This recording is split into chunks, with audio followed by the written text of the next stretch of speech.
Welcome to the Let Me Be Free podcast. My name is Jackie. And my name is Alwynn. We're two sisters from Ireland living in Australia, navigating our healing journeys together, and this is our podcast, Let Me Be Free. We'll be interviewing everyone who's helped us to get us where we are today, whether that's therapists, loved ones, people from our Facebook group, Let Me Be Free the Wounded Inner Child, or people who we've never met but have had huge impacts in our lives. Follow along with us on this journey as we try to dissect what has really worked for us in the hopes that you too might be freed. Before we jump into today's episode, just a friendly reminder, guys, to have a look in the timestamps in the description to make sure that all the topics that we discuss today are comfortable for you to listen to. Okay, sis, so today you are going to be interviewing Lavinia. So who is Lavinia? How did you find her? How long did you work with her? Etc. So Lavinia, I actually found her through Instagram. It came up about inner child work, and there was just a lot of posts that she was posting that just sang to my heart. They were just music to my soul, because at that point I was in such a deep hole and just feeling helpless, and I felt like Lavinia was the first person that really got it. Like, I really felt like the posts that she created were so much about the mom and about ridding the shame that we put upon parents who are seemingly failing. And I really just loved the way that she posted. It really just made me feel less alone and like less of a failure. And so it got to the point where I know I was just struggling so much, and I was like, oh, what is the worst that can happen if I contact this woman, you know? So wait there, did you search Facebook for inner child healing? Were you part of a group where she was posting No, I was just on Facebook, and I would look for inner child, you know, when you put in that like hashtag or whatever, inner child, and I was a part of the inner child hashtag, inner child healing, or inner child hashtag, and she would come up within that. So I would have different kind of coaches and stuff come up within that tag. And so basically the content that she was posting resonated with what you felt was right for how you see things, how you felt trauma, how you experience different things. Yeah, and I think where she was different was so many of them were like, you know, finding love and self-compassion, but I really felt like her approach was a lot more grounded in the real just raw material, rather than it being like, oh, we just need to love ourselves and hold space for our kids. I was like, yeah, but how do I do that? Mm-hmm. Why am I such a fucking failure? And I really felt like she touched on that failure side of it, you know, in a more raw and authentic way. And so I contacted her, and I just was like, you know, I'm just needing help and I'm hopeless, and she got back to me from there. I think that's like, you know, the main therapist that I was working with at that time as well. So we had two different therapists who we worked with, who was more like inner child work therapists. We had other therapists who did energy focused work. We had other therapists who did body centered work. But they were the two people who we worked with from a kind of inner child healing perspective. I also found my therapist, Atira. I heard her speak on a podcast, and then I joined her Facebook group, and then I joined a course that she did. And for me as well, like, when there are so many people out there who could potentially help, I find that figuring out if they align with how you see things, and it makes a massive difference to how you choose. So I think the first thing here is, if you're looking for a therapist, see if they have any content out there, because maybe they have a Facebook page, maybe they have an Instagram, a TikTok, maybe they've done a podcast. You know, there's so many people now who are putting content out there, and it can really shed light on the approach they take as a therapist. And when you're trying to choose from 50 different people in a city, you know, maybe step one is literally just try to find some of these people on some kind of social media page to get an understanding of who they are as a person. And the other thing that I can kind of take from that is, you said that you found her through hashtags. So maybe search on these socials using a hashtag inner child work, or if there's something more specific that you can use, or inner child work, the city that you're in, or try utilize these different platforms to find people who are working on specific things. Like, I am part of a number of different internal family systems therapy pages on all kinds of platforms, and so I think that that's the first thing I'm getting from this right now is you literally found her on Facebook. You had no idea Instagram. Instagram. Yeah. Instagram, which is also important because some of these platforms, I think I wasn't on Instagram before that. I had only set up Instagram for my poetry page. Only reason I was on Instagram. Yes. And so I had no clue how to do hashtags. I had no clue. And some of the about platforms Instagram. don't let you search by hashtags Yeah. either. So that's really important.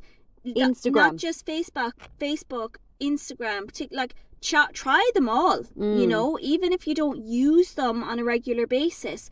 Like, that's just one place to go. YouTube also is a really good place. Like, one of the things that I do is if I see like a really interesting course or service advertised on Facebook, because they're always advertising the things that they think will catch your attention, I will then search for that on YouTube. So I saw this Facebook ad that was for techniques for activating the vagus nerve. And I thought, wow, I have been looking for ways to activate the vagus nerve. I typed the exact name of the course that was on Facebook being advertised for $1,000 into YouTube, and I found this lady who does incredible content. Like, I don't know if the standard of that content is the same as the standard of the content that was being offered on that Facebook ad for $1,000. But you know what I do know? I didn't pay $1,000. Yeah, and I think it's good as well. You can test it out. You can test it out, You can try it out before, because I think so many of us are like, and I think especially in the group, so many people are like, I just want to be fixed. Yeah. I don't give a shit how I get there. The quickest and easiest way that I can get there. And so if this course is $1,200 and it says that I'm going to be fixed after it, fuck it, I'll do it. Because a lot of the time we just want to be healed now. Yeah. But I think the one thing that I work most with my clients on is the fact that this is not something that happens overnight. Yeah. And if you're looking for that, don't work with me, because I'm not a quick fix. If you work with me, this is a relationship to healing. It's a relationship to your own growth, continuous, not I'm just going to do a meditation for 3 months and be fixed. I'll never give anyone that expectation. But something that, I feel like you really highlighted there was with regards content and finding those people that really suit you. Yeah. Before, I don't believe that I was as in tune before, and so like that I'd be like, oh, that person really seems like they know what they're talking about. But I think that when you can follow someone, listen to their content, you can feel the authenticity on a much deeper level. There are so many coaches out there, and I'm absolutely not discrediting coaches, but coaching is such a, you can be fresh out of coaching school and not have the life experience. You can be fresh out of coaching school and have years of experience. You can be fresh out of therapist. A psychology, 7 years of studying psychology and not have any life experience to help you navigate your sessions. And obviously, you learn a lot in that time. Coaching isn't regulated, so you don't actually do any kind of formal university course for coaching. Anybody can call themselves a coach. They don't have to do any kind of course. Okay, so you found Lavinia. Well, first of all, I need to just touch on this though, because what I feel like the most important thing to recognize is, like you said, listen to their content and see if it resonates with you on that deeper level, because there are so many coaches out there that they want to fix you. Do not go with anyone who wants to fix you, but find someone who can empower you to see that you can fix yourself. Yes. That's where I see the massive difference between the coaches, the therapists, and the psychologists who can get you to where you need to go are the ones that have the belief and the confidence that you yourself can get there. They are just a container in a space. I am always now so hesitant of these people that come in with all of the answers on how they can fix you, because as much as that sounds amazing and we want to hand over that responsibility, it's never going to get you to where you really need to go. So that's just the one thing I really want to highlight. And the other thing, now that you mention it, is I remember there was this course that was being offered that I was really considering, like, oh, I definitely want to do it. It was quite a unique course and it was quite expensive. And I think you almost, I'm not going to mention who it was, but you almost did this course too. But I remember actually going, I wonder, do they have other content? I found a podcast that this couple who were running this course were doing, and I basically just downloaded a bunch of the episodes. By the second or third podcast, I was like, nah. And I remember, this is not what I want. Even though when I read through the course outline, even though it's always pretty vague, I was like, wow, yes, this is so absolutely what I want. But what I had painted in my mind was completely imaginary. I had seen what they had written and I had added my own meaning to it. And then when I listened to their podcast, and their I content, was like, wow, this is definitely not what I want. Like, because you can approach things from so many different avenues, and they just weren't approaching it from an avenue that suited me. I can think of so many people that it would have suited. It just didn't suit me. But this is the interesting thing. That exact course you're on about, I know exactly who you're on about now. And I remember there was so many people that were like, this is the best. They're the best people. This is life-changing. This is everything. And I was like, holy shit, all of these people are like seriously into this. They must be unreal. Like, and I was really wanting to be like, wow, can I join something like that? And will it get me to where I want to go? And like you, like they were like, oh, they have a podcast. And I listened to the podcast and I was like, no, I'm not feeling this at all. They are not, this is not the content that I need or that I resonate with. I really felt like there was a bit of that fixing I felt, or that I can fix, I have the answers, and I'm very cautious and wary of anyone who has the answers. And I think we can do a whole episode on courses alone, chat about that, because there is just so much to go over there in terms of when you're looking at a course that you'd like to do, there are just some really practical, like, checklist items you can do to see, like, is this something that will suit me? And two, is it worth spending this money with when you compare the outcomes that might come from it? Because I think that's one of the main things that people say to us is they've spent a lot of money on different things and they don't feel like it really helped, and they feel really deflated by that, which I totally get. Anyways, back to Lavinia. You found her on Instagram, right? That was some tangent. Did you message her directly and just be like, hey, I'm Alwynn, do you have any sessions available? She had a form that you had to fill out. Like, you just show that you're interested. She does a 45-minute free love intro that. call. I think this is my next point. Free intro calls. Oh my God, utilize them.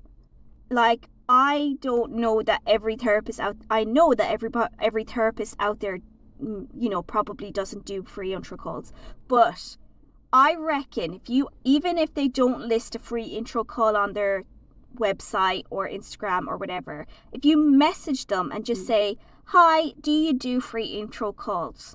I bet the majority, unless they literally have no availability for new clients, which is the next question I'm going to ask you, if they have availability, I think the majority of therapists out there will say, yeah, no problem, even if it's just a 20-minute call. So she gave you 45-minute free call, which I think is great. And I think, like, you know, essentially, I believe that it was really about kind of seeing whether we fit. Well, do I fit with her? Does she fit with me? Because that's obviously important. And then obviously you get into the money side of it. Can we afford it? Can I afford it So at this were point in her time? prices listed on the Instagram, or did you have to ask, like, was that something that you got in? I don't know any coach that lists their prices. Even me. Like, Well, I list my one-on-one. psychologists oftentimes will have their prices. But that's an hour. That's an hourly rate. Like, coaches don't work. It depends on by the hourly service. rates. Some coaches work by hourly rates. But yeah, it depends on the service that a coach is offered. Yeah. And the reason why they don't do that, and I totally get it, because obviously I'm a coach myself, I understand the logistics of it. If I put down how much my coaching program costs, a mom, a person, a woman, a man, whoever, in many cases won't contact me because they'll have already decided that they can't afford it. But when you do have that call with someone and they can show you what is possible for you by working with them, when you are actually able to, like, listen to that intuition and be like, no, this is what I need. And yes, you know, in inverted commas, I can't afford it because I'm spending money in so many other areas of my life and on so many different people within my life. But how about if I have that empowerment to spend this money on myself? So many of us wouldn't get on that call if we knew the price of what the program would be. But we get to choose at the end of it anyways. Do I want to do this or not? At least it's after you have gotten the opportunity to be, 1, seen, 2, heard, and 3, have someone hold space for you. 1, I would not have called Lavinia, even though I was struggling as much as what I was struggling. There is no chance in hell I would have contacted Lavinia if she had put her prices up.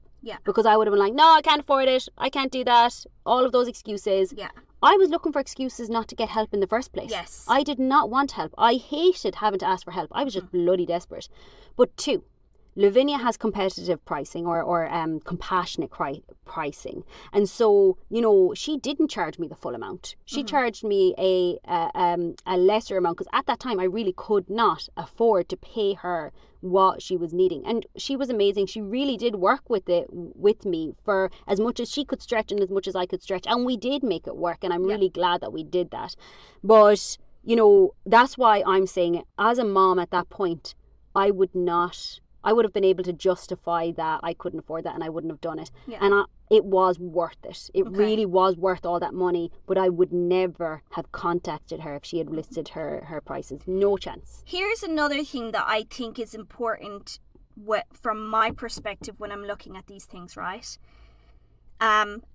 When I see someone like Lavinia who is spending a portion of her week, every week, posting content, putting ideas out there, sharing information, educating, like, that in itself is so valuable that then I think to myself, well, you know, whatever she's charging, even though she hasn't listed it, I'm so invested because I've gotten so much value out of the content that she has already shared that even if what she charges is a stretch for me, I'm already coming into this relationship having gained so much because of the amount of time, effort. Like, her hours are valuable. Like, you know, if you put a dollar amount to all of the hours that she spends every week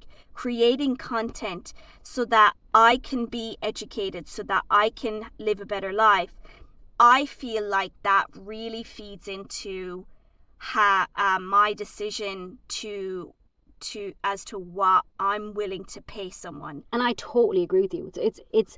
That is a very important part of this. But one of the things that I recognize as well is that, you know, when I was doing coaching, I actually charged for the first session. So most people didn't do that. But I would always charge for the first session because what I was doing was I would do the free introductory session, but I would be so dedicated to them leaving with something that I would end up doing this in-depth, full-on session, even if I was like, you can't give them everything, Alwyn. I was like, I don't want them leaving this room unless they leave with something. Even if they never work with me again, I want them to leave with something. And that's why I do, say, a 2-hour session. Yeah. Because I'm like, I don't care if you work with me long-term, and I like having the 2-hour sessions. But it is about, I like to be able to help people in a more in-depth way in that 2 hours. And so, say for me, I would never give an intro session because I don't know how to do an intro session without offering or giving or whatever. Yeah, because an intro session would essentially just be you guys having a chat to see like if you gel. Yeah. Whereas your first sessions are always at least 2 hours long. You regularly go over. And it's an in-depth thing. It's not just an introduction. You could do a 20-minute introduction. I actually couldn't. And I promise you that once these people get on the phone to me, I don't see an adult. I'm just like, let me at their inner child. Honestly, like it's like I can see and feel the little child within them, and their little child is like, someone see me, no one's seen me. And I'm like, I'm here, I'm going to see you, I can see you. And it's just, I cannot do it. I've tried and I can't do it. I can't. Okay. So, you fill in a form for Lavinia. You end up organising an introduction call with her, which is 45 minutes long. In that introduction call, you're basically just introducing yourselves to each other. I assume she's talking about the structure of her services, pricing, stuff like that, yeah? Well, I think it's more about, me saying what it is that I'm struggling with. Yeah. And her kind of really, I guess helping me to see how she can support me in it. Helping me to see the possibility of what it would look like to work with her, and what her role would be and how it would actually benefit me. That's essentially kind of that first intro is like, can I help you? And it's like, this is what you're dealing with. This is what I can offer. Is what I'm offering enough to help you right now? And I believe that when you have someone that can support you, hold space for you, guide you in a very strong, loving way, like that's with Lavinia. She was, I was quite, intimidated by her energy. I was intimidated because she was quite a strong woman. She did not take any shit. And you felt that in the first session? I felt it, yeah. Or you knew that because of her content? Well, I also knew it because I had to cancel a session, and like I was saying that the kids aren't sleeping, and I was like, oh no, I'm doing okay. Had to cancel the intro session? I had to cancel the intro session and change it for a different time. Oh, okay. And so, I was like, gave my spiel, like the kids aren't sleeping, whatever. And, she was like, oh, a lot of the time when kids aren't sleeping, it's a reflection on something that we're really struggling with. And I was like, oh no, well, I've been doing really good recently. I've been binging a lot, but I've been fine. And she was like, if you're binging, you're not fine, whatever. And she just called me out so blatantly. And I was like, ooh, burn. I like her. Like, I am the master at getting a psychologist to hear whatever it is I want them to hear. I was so capable of hiding the wounded, vulnerable part of me so that no one could really get in there.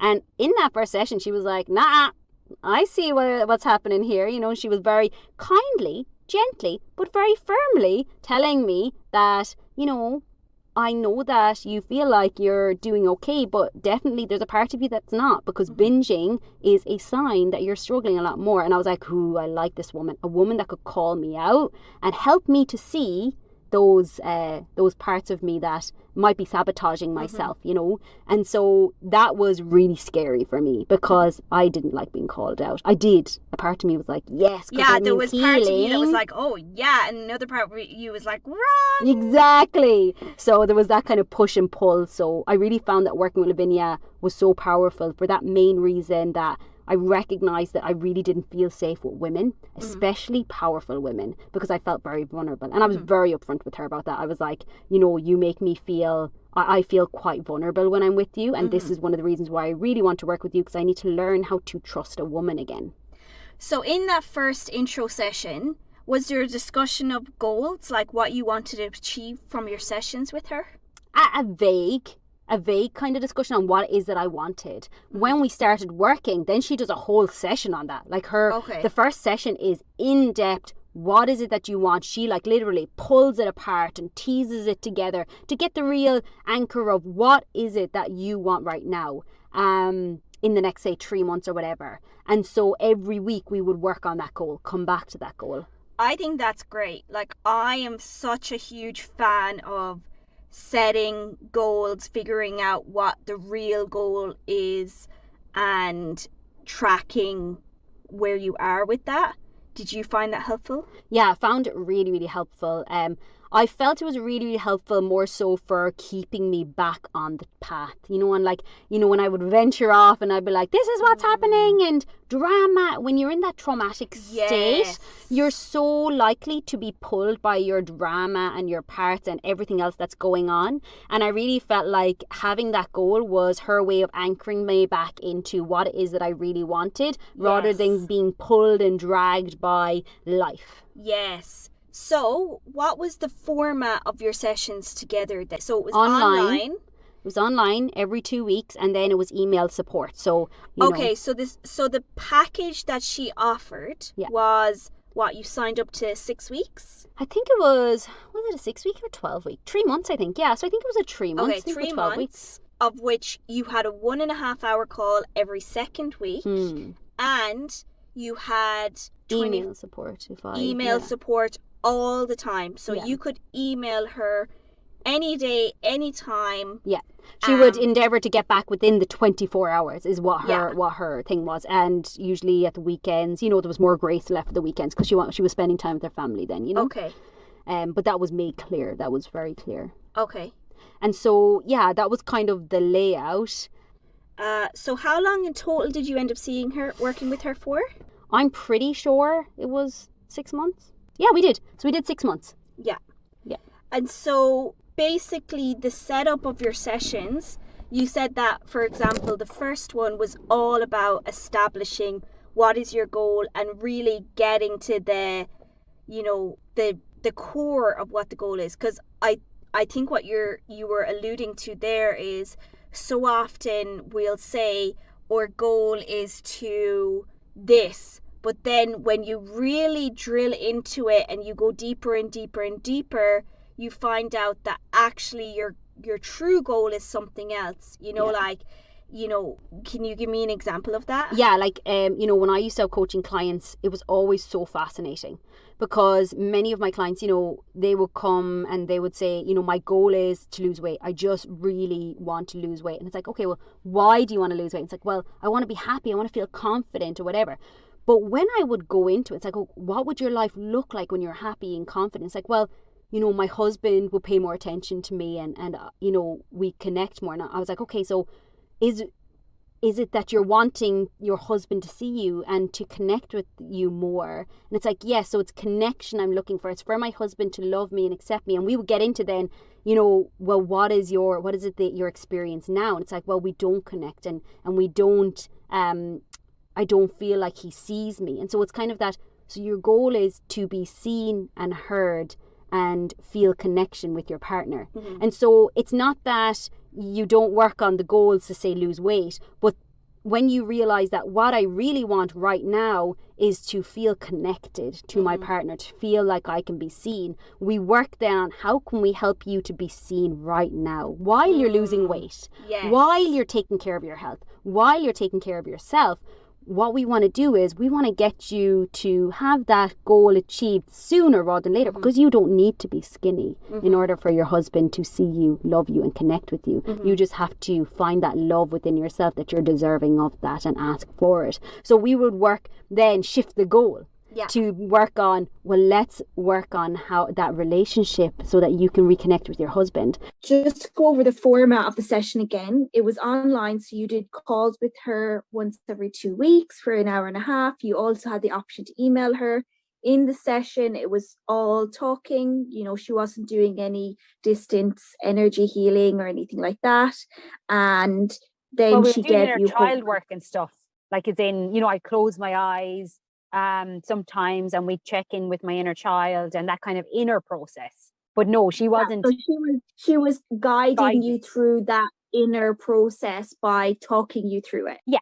Okay, perfect. So I assume that the format of most of the sessions where you came on, you told her what you were dealing with, then she kind of guided you inside to essentially talk to your parts or talk to your inner children, and you did some healing of your inner children type work. Well, actually, it was more a case of, we got on, and then I might give a bit of a brief kind of overlay of what was going on.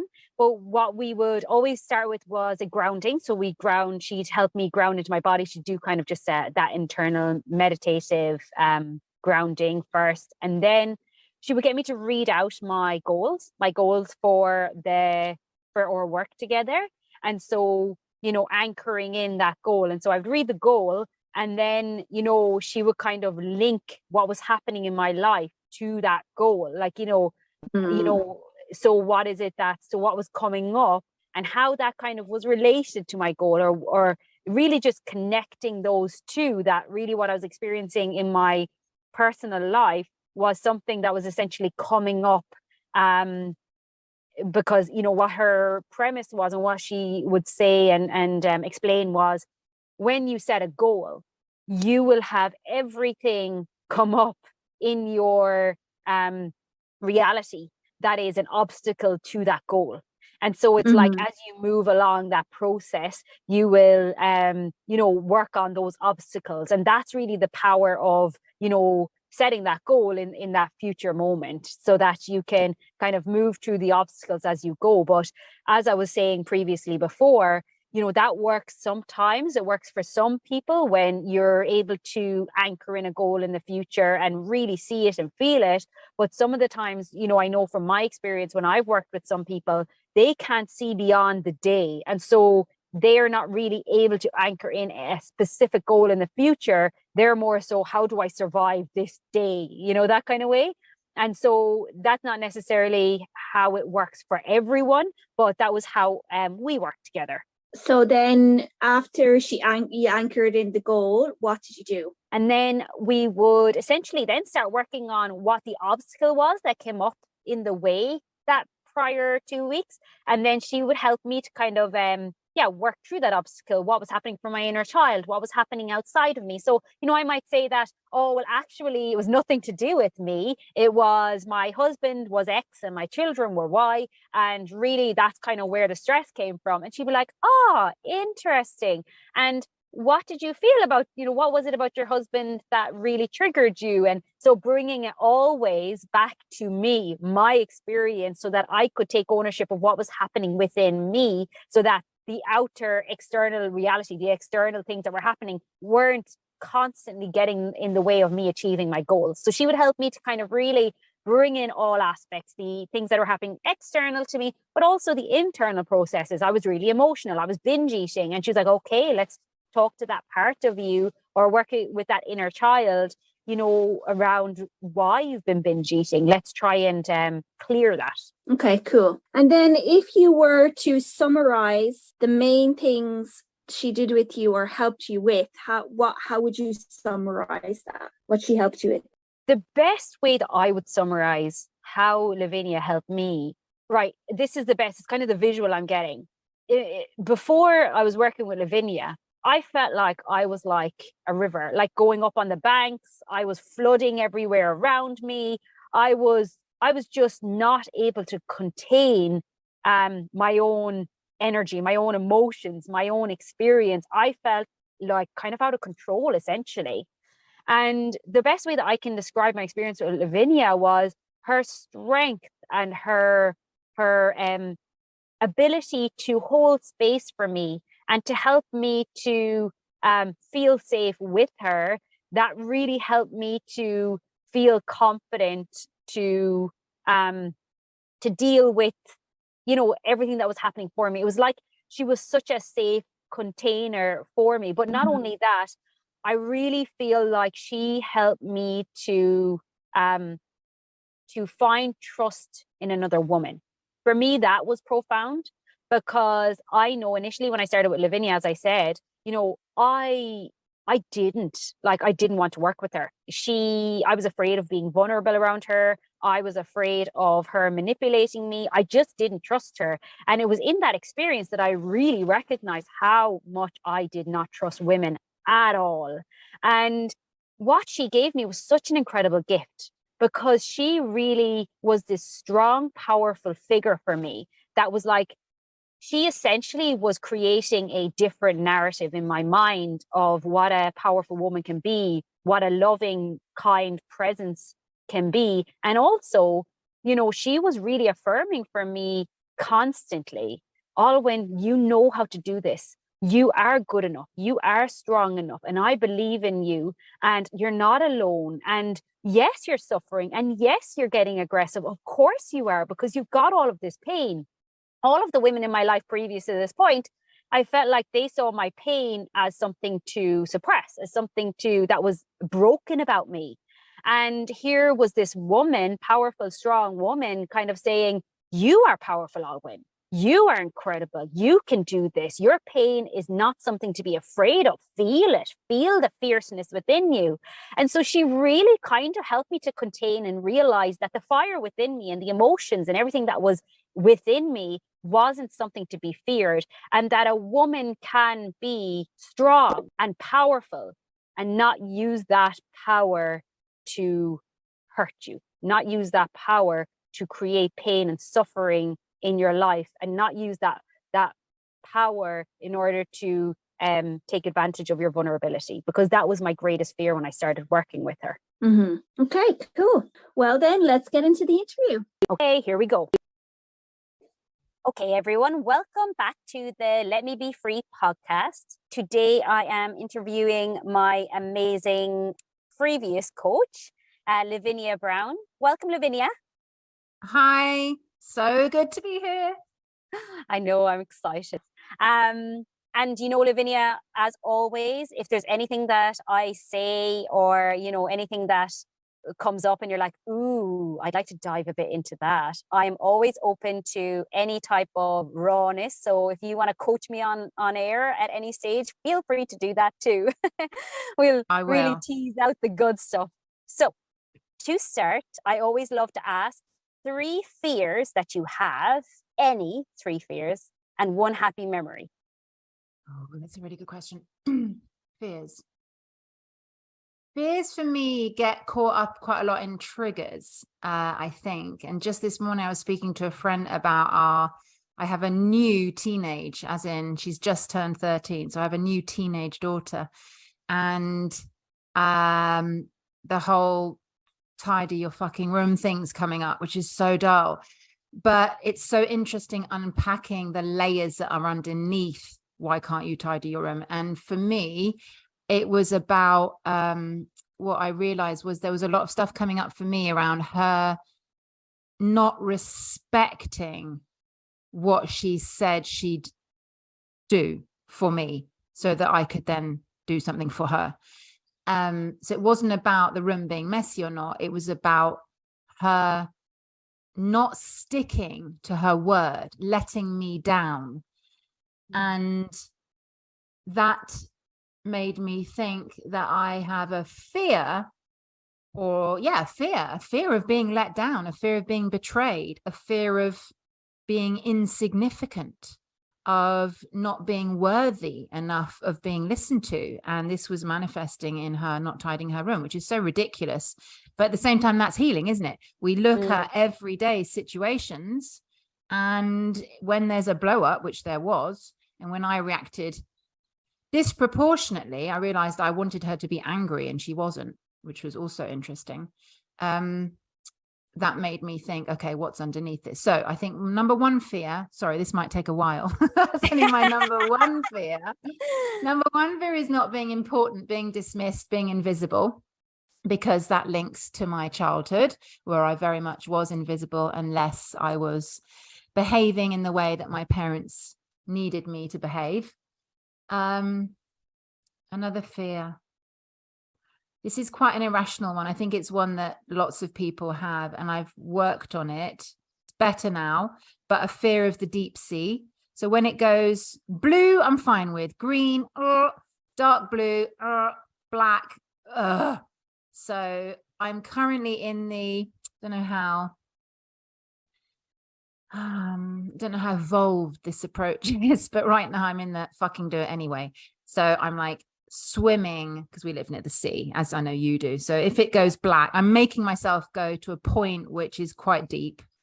And then when it goes black, especially if there are rocks, I'm going over them, trying not to think about what's there, because I always have a fear of some massive giant squid, basically, that's going to pull me down, because I like to swim with my head above the water.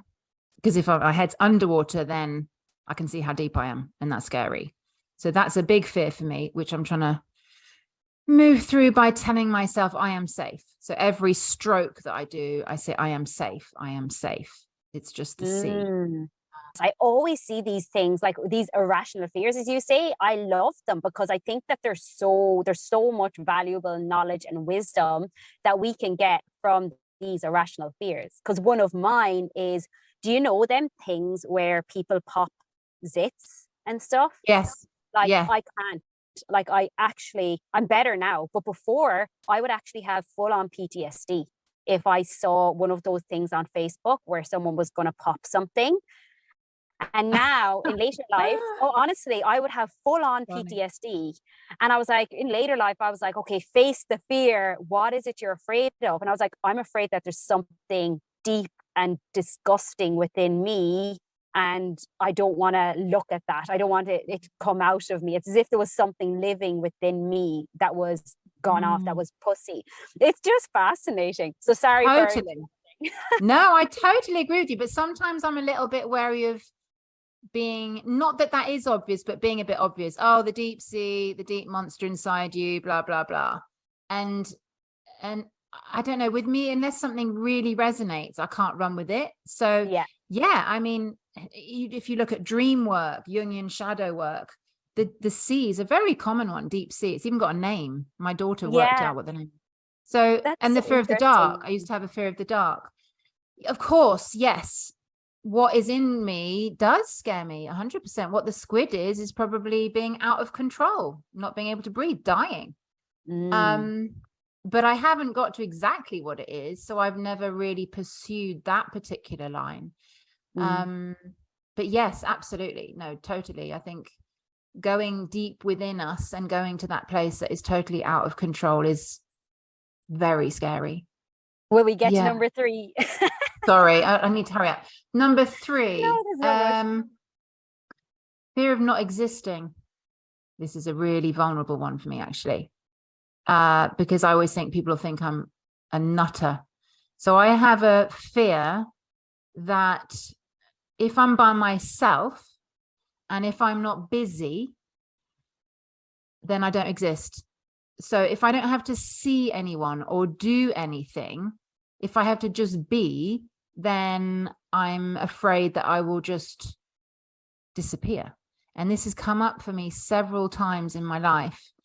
And I think it's partly why I stay busy and why I have such a full, inverted commas, life, because the fear of doing nothing is like this existential, going back to what you said, existential fear of being nothing. If I have nothing to do, then how can I measure my existence?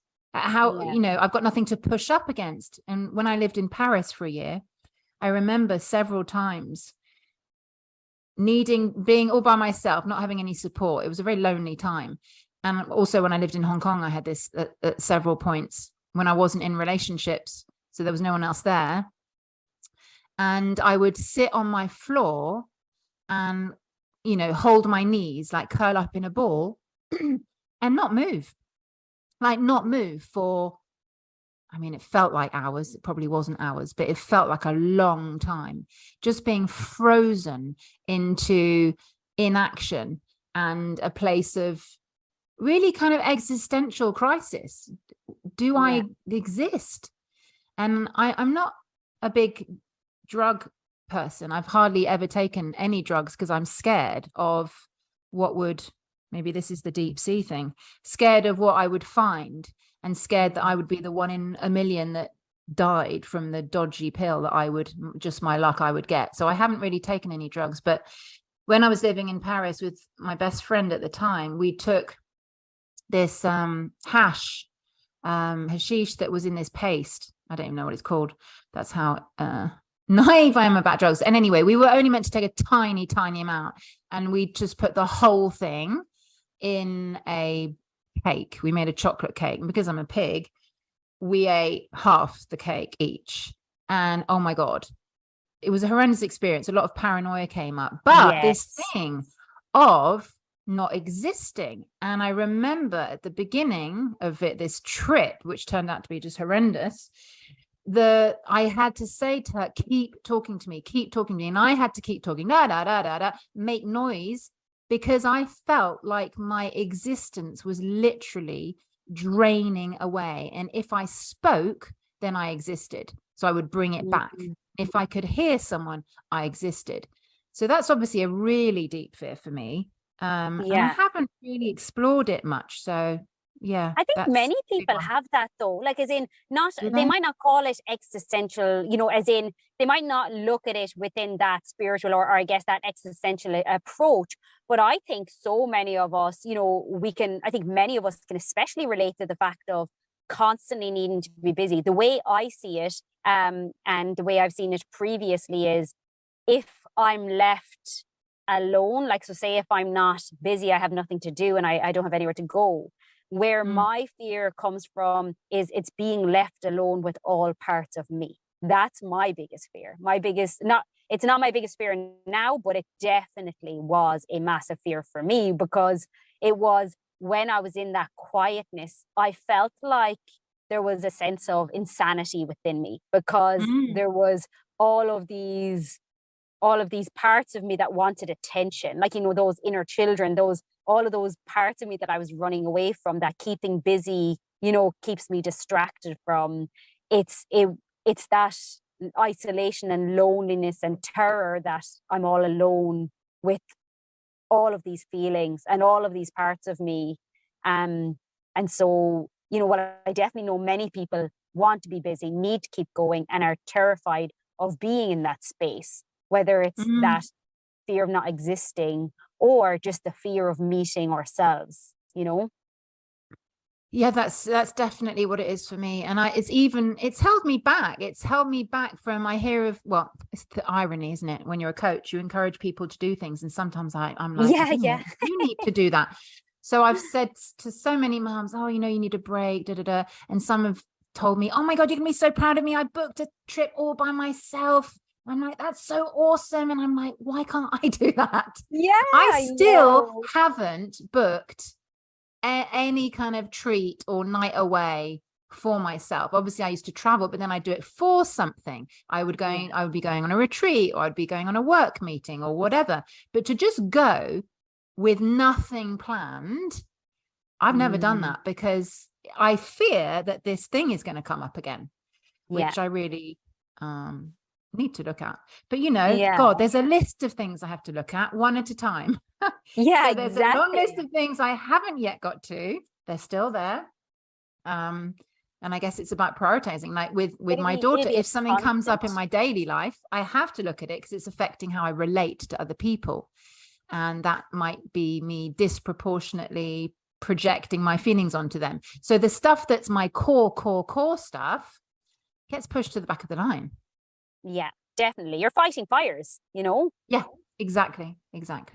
Well, what is your happy memory? Let's bring you into happy memory before we continue on exploring all of the juicy stuff.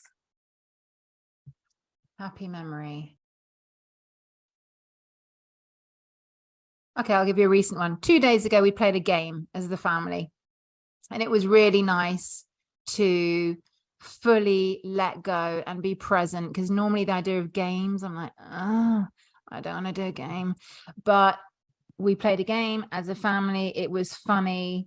It was really sweet. Yeah, it was good. And I decided to be fully present, put my phone away. And then when I got back to my phone, I realized I'd actually missed a call. Can you believe that? I've never done in my life. I've never not shown up for a call. So I was like, the irony, the time that I'm like, nope, no phones, 100% presence. And then I forget a call because I didn't look at my phone. But Oh my God. that was kind of interesting. Well, that But a sounds happy lovely. memory. Yeah, I think it is. It's these simple things. It really it is. It's about that ability to be present in that moment, you know? Yes. It's the most difficult thing, and it really is.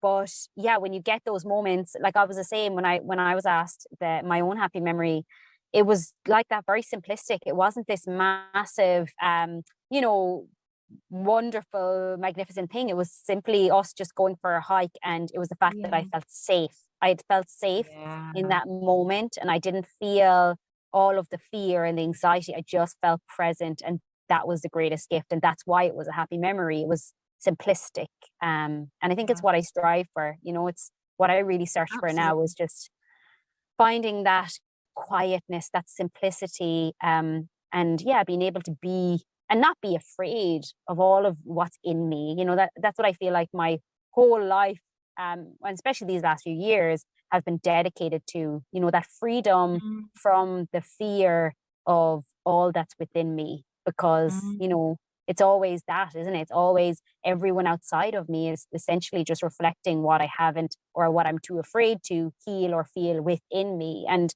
I'm just tired of being afraid. I just want to be free. You know, I want to be, you know, able to hold space and recognize that, okay, fear will come up, and there will be anxiety, and there will be anger and sadness, but that's okay. I'm safe within that. That's really my ultimate goal. totally. I love that. And I think mine's similar in that I want to be able to play. I Mm. sometimes I think I'm so serious. And Yes. my inner child just wants to play. And I've spent years creating safety for her. And I'm still working on it, clearly, because going away brings up, you know, fear of being by myself. But beyond that safety is that ability for my inner child to play with my kids. That's what my kids Yeah. want the most. That's why they're always asking for me to play games with them. And part of me is like, because part of me doesn't want to play. It feels like I've got other more important things to do. Yeah, But definitely. yeah, I think that allowing my magical child out, the magical side of that child out, as well as the safety part of it, is a big one for me. Yeah, definitely. And I think, you know, that's definitely where I feel like that's been coming up for me a lot recently as well, where I feel like it's a lot to do with the amount of energy that I'm expending trying to control every single aspect of my life is taking away from the energy that I could use in order to play and be playful for myself and with the Mm. kids, you know? Yeah, All of definitely. that energy by scanning what the kids need, what does everyone else need, you know, busy, Yeah. so that I don't have to stop. All of that control is what's, yeah, holding me in this vice grips of, you know, I have to do so that I'm Yeah. in control of absolutely everything, and I'm not going to be sideswept by something that I'm not able to deal with. And Mm. it ruins our lives, really. Mm. Yeah, I totally agree. That lack of spontaneity. I think there's also something for me around the role of mother, what a mother Mm. looks like. And in the car the other day, the kids heard a song on the radio and they were like, turn it up, turn it up. And I was like, I didn't even think about what I said. I said, no, it's loud enough. And they're like, please put it on louder, please. And I said, we're not in a disco. I don't even know where that comment came from. It was totally unnecessary. And I just thought, what am I talking about? And then it made me think, hold on, if I was by myself in the car, how loud would I have it? And I was like, much louder. Okay, cool. If I was with a group of girlfriends and we were on our way out to have fun, how loud would I have this song? Much louder. So I was like, so why am I saying, no, you can't have it louder? Like, why? Because I'm in mum mode. And in order to be able to cope with being in mum mode, I need to because my Manage. kids are really loud and there are 3 of them, like music's just one extra thing that could dysregulate me, because they already Yes. dysregulate me with their arguing, their noise, their kicking it. Oh, she hit me. Da, da, da. And I was like, no, music's one thing I can control, because I Yeah. wouldn't be controlling. Like, where's that fun bit of me that would be going, woohoo, love this song, turn it up, let's have a boogie? Because that bit was in me. Why wasn't I allowing that out in that moment? And it just made me think, God, I really compartmentalize who I am. Like the fun bit of me, I release when I'm with adults, and I don't do it very often with the children. And that's the part of me they want to see. Definitely. So And again, another thing to work on, add it to the list. It's amazing. Like, you know, it's amazing that, you know, I talk so much now with clients and with people about the power of connection, and even just that simple, you know, small amount of connection that if we can give it to our kids, you know, they're not pulling out of us all the time. It's because our inability and our fear of our own dysregulation. I totally agree with you. Yeah, 100%. You know, what I am really up against right now is my son is 3. And I've recognized that 3-year-olds are my absolute kryptonite. They are honestly, you know, I'm assuming that plus teenagers is just torture, but I haven't a teenager yet, so I'm dealing with the 3-year-old. It's like I disappear. I see my son, I see my 3-year-old, and I'm like, I need to fix him so that he doesn't get abandoned. You know, I need to fix him and all these problems he's having. I need to fix all these big emotions and make sure that they're suppressed so that he's acceptable to the world. In order to essentially, it's like reparenting. It's like I'm trying to parent that little girl that I was and tell her, no, it's not okay to be angry. You'll be hurt. You'll be abandoned. But that's not true. I'm not back there anymore. I'm an adult, but the same scenario is playing out. Totally. And I think there's also that element of unconsciously that your children will abandon you. You're projecting your parents onto your children. And if your children abandon you or don't love you, then that, like, what is worse than that? And I think there's also something like when you said he's hit 3, of course, it's that emotional control, But what I've found with my clients as well is that whatever age their children reach, that was an age that they unconsciously, perhaps, but unconsciously remember as being a very tough time for them, it's even more triggering. There's a whole extra layer of journeying that happens because you're almost being given that second chance via your child to heal what isn't unprocessed from your life. So I don't know whether maybe when you were 3, which is the time that apparently children become conscious, maybe that also correlates with the fact that was the time that you realized, like you said, all that stuff. And you've hit the nail on the head. That's it. You've hit the nail on the head, because I was like, I don't have, you know, a lot of memories. And so I was like, oh, it's just because he's, you know, being impulsive and it's driving me nuts. But no, definitely. I recognized that recently, that it must be when I was 3, because I remember my oldest Bobby, when he was 3, it was the hardest time. That was my absolute, I was on my knees at that point. And obviously I didn't have as much coping skills and coping abilities at that point. And so it was way worse. But, you know, I can see the fight in my toddler, and he's really fighting against those boundaries. You know, you will not tell me what to do with my own body, with my hands, with this big, massive toy that I'm going to break through the window. I will do what I want to do right now. And every part of me screams. The wound is so deep, Lavinia, that there's times where no amount of breathing is going to do it.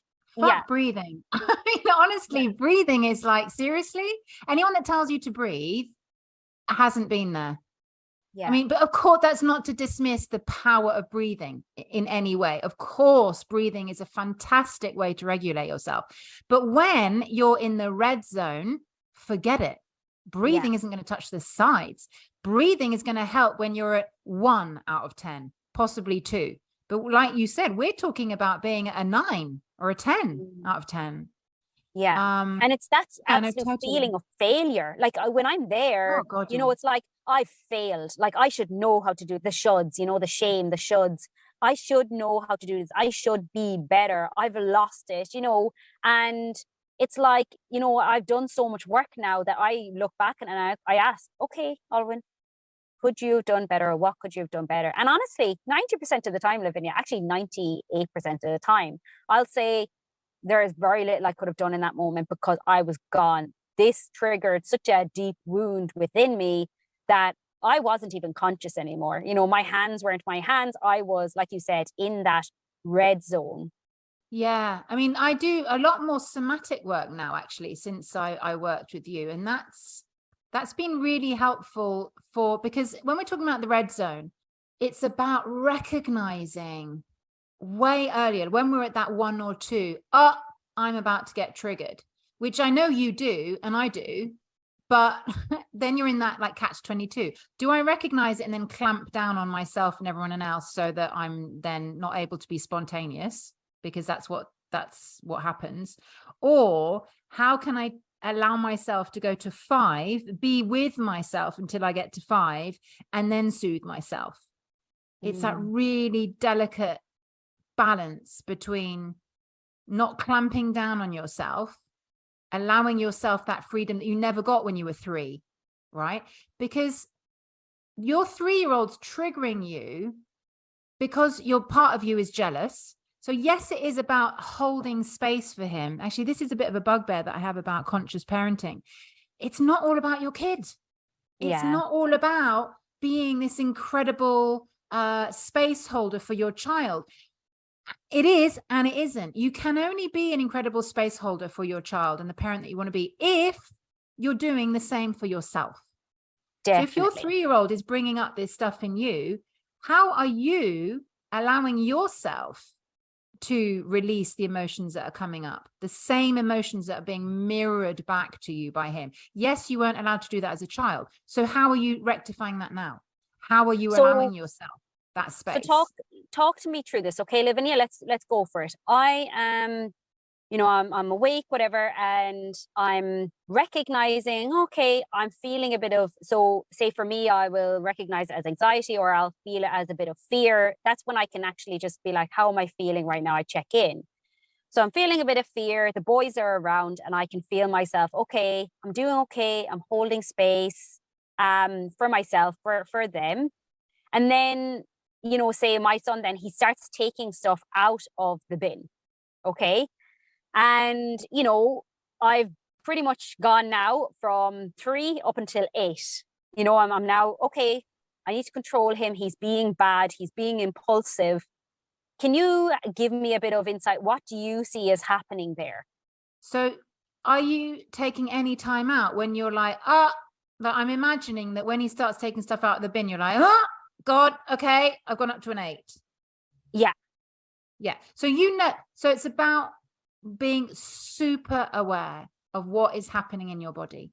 So when you're at the 2, you're already triggered. That is when we want to be soothing our inner child already. That's when we want to be leaving the room if we can, making sure that they're safe, obviously. But, most of the time our children aren't going to kill each other, are they? They're not. They might pull some hair out or, do something that makes one of them cry, but they're probably not going to do something horrendous. So you probably can leave the room. I would definitely name it. Naming it is a big thing for me. Saying, I'm starting to feel angry, or not you're making me angry, because they're not. This is your stuff. But I'm starting to feel a bit anxious, angry, whatever that feeling is, really tapping into your body. What's happening? Where is this manifesting? Is my chest getting tight? Am I clenching my jaw? Am I curling my toes? Am I clenching my fists? What am I doing? How is my body showing me in this moment that I'm starting to feel out of control?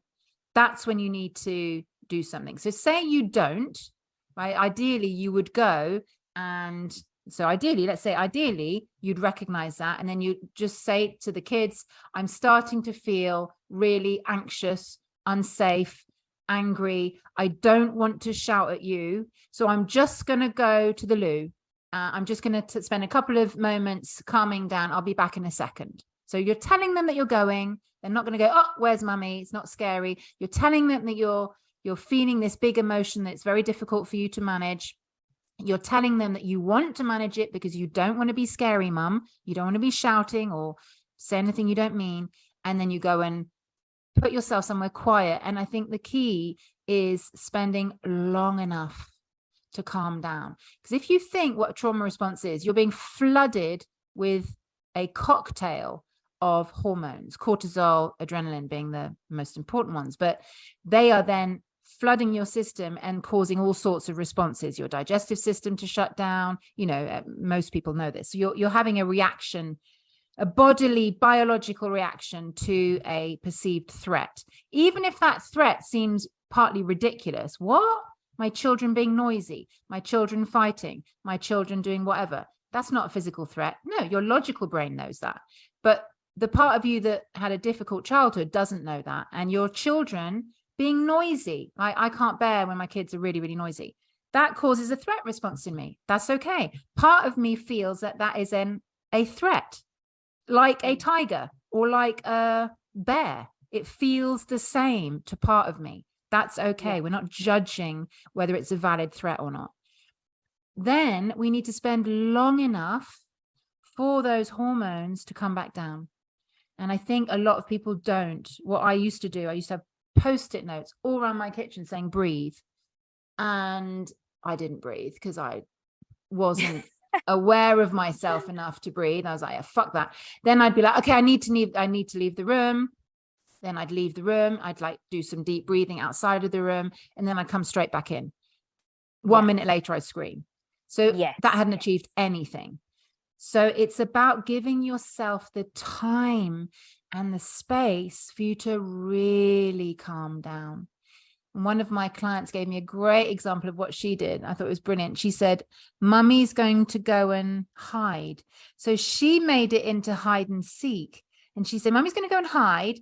Give me at least 5 minutes because I want to make sure it's a really good hiding place. So how she had the kind of awareness to be able to say that in the moment, amazing. But that's what she used to go and do, and then lock herself in the bathroom or whatever. I love and it. give herself that time to calm down. Then you can go back in. So, I mean, this could be like half an hour discussion, which we won't go into, but calming down means making sure that part of you that feels scared and unsafe feels safe again. And usually the way I look at it, it's your inner child, because it was your inner child that didn't feel safe when she was little. So going back to your example, there's something about the bin and your son taking stuff out of the bin that I would want to explore. What is it about the bin? What is it about taking stuff that's to be thrown away out? Is it about dirt? Is it about germs? Is it about not respecting a rule that you've already laid? We don't touch things that are in the bin.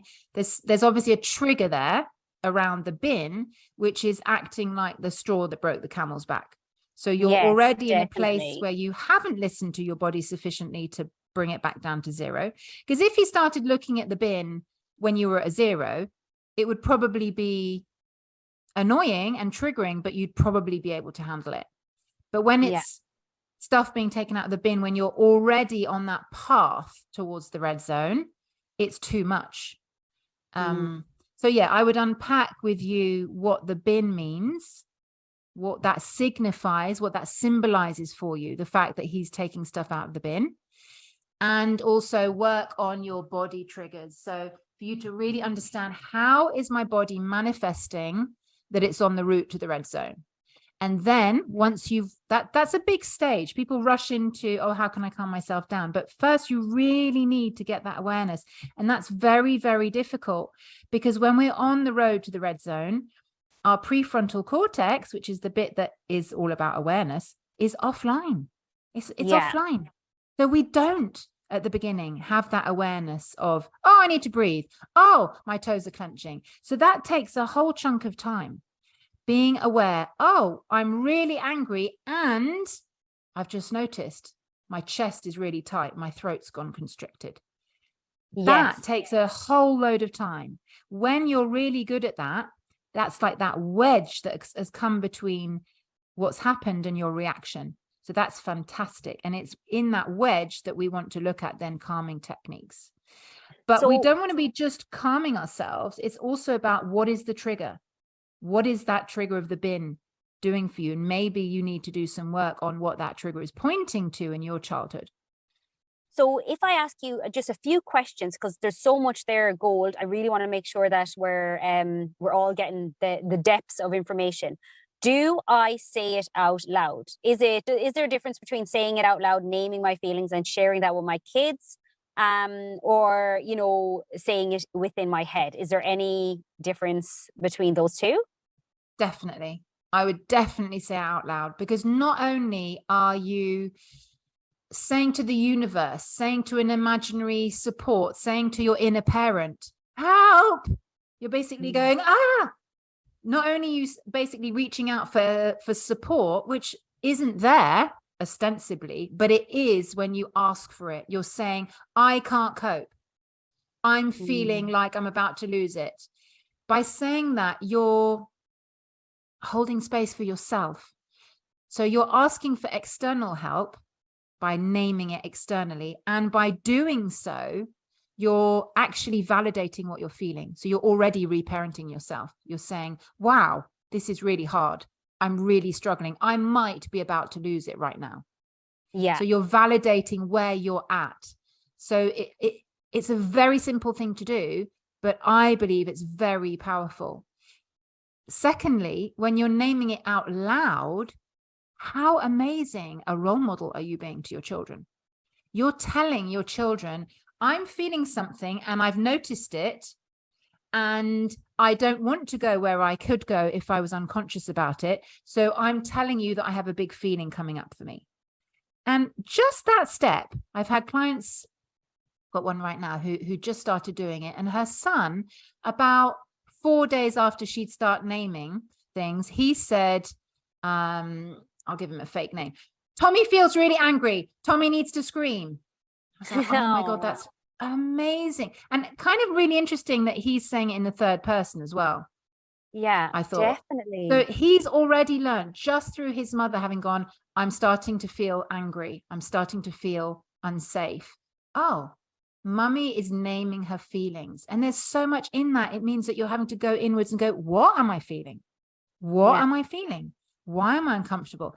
So just naming it out loud has got so many processes behind it. As a mother and as a healer and as a person, I think it's a very powerful tool just to start with that. Definitely. Do you know what's really interesting, Lavinia? When you said that, I had shame come up in my body. I could feel the shame at saying that I was angry to my kids. I had a shame response that I can't tell them how I'm feeling because it's not okay to feel this way, you know?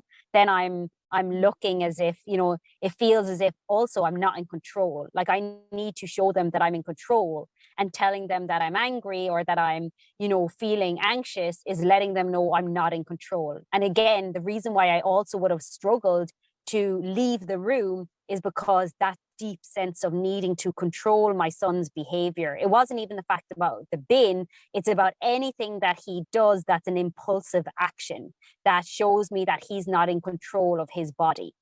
And so leaving the room would mean that I'm allowing him to have control or to further lose control. And who knows what will happen if he just allows himself to completely lose control. And so there's this complete constriction at the idea of, one, leaving the room because I feel like I need to control his behavior, and two, naming how I'm feeling for the fear that, one, it's a sense of shame that I'm feeling that way, and that it's not okay to have these feelings, and two, that if I tell them that I'm leaving the room and they follow me, then it might trigger the angry monster within me because I've asked for space and they've disrespected that. I know that's a whole lot of stuff I've just said, but I just wanted to tell you what was coming up in my head. Yeah, no, let's look at it. So the shame is the key piece that you need to heal there. The shame. The control is a projection of that shame onto your son. So you are feeling ashamed that you're not in control of your feelings. So it's like, quick, I need to control something because clearly I'm out of control. So I'll control him. He needs to control his impulses. It's like that more mundane example of when we're feeling anxious or frustrated, I mean, I don't know if you feel this, but we often need everything to be tidy in the house. Everything else needs to be tidy. We suddenly need our husband to, or partners or whatever, to do what they've said they're going to be doing, what they've said they're going to be doing for the past month. Suddenly we need it done. now, Yeah. right now, or you need to clear the garage now. Yes, That's yes. out of controlness. Oh my God, I'm starting to feel really out of control. Where's my to-do list? Why haven't you done that? You said you'd do it. You've said you've been doing it for two months. That's the same thing with your son. So you're feeling out of control. Oh my God, I've got shame coming up. What can I control in him? Oh, that's not okay. Don't open the bin. Control your impulses, because you're trying so hard to control yours and it's not working. So it's much easier to lash out at our kids because we're the bigger authority, and we can always shout, or in the end use our, manhandling. Mums often end up manhandling their children because you've been led to that place where you're so out of control that the only thing you have left is your physical strength, which they don't have. So it's recognizing, right, what's underneath it? My shame. So if you can in that moment go, awareness is half of it. So now when you want to, when he's triggering you, oh, is this about shame? Am I feeling shame around my feelings? And the shame is just adding another layer. It's like a blanket that's covering the emotions that are coming up, which are whatever they are, the trigger. So if you can remove that shame blanket by allowing yourself, you're not gaslighting. I think this is the bit that sometimes people find tricky. You're not saying, oh, it's okay to be angry. It's okay to be angry, which is the essence that we want to learn. But you're not telling your inner child anything. There's a big difference between telling your inner child, it's okay, you're safe, and going, okay, a lot of emotions coming up here. What are you feeling? And waiting for the answer. What are you feeling? What can I do to support you right now? I've got shame coming up. Okay, let's just sit with that shame. Let's sit with the shame and be with her in that shame, which does mean leaving the room, because I don't think it's possible. I mean, you could try, but it's probably difficult to do in the moment with your kids there. But it's being with whatever's there. If the shame is coming up first, being with that. When that's gone, that layer, then you'll be able to access what's underneath that layer. And not gaslighting that part of you that wants to be heard. So it sounds to me like it's the shame piece that wants to be heard, the shame that I can't control my emotions.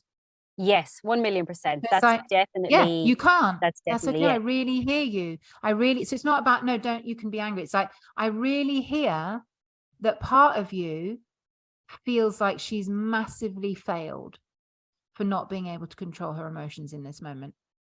And just allow that validation to sink in. Yeah.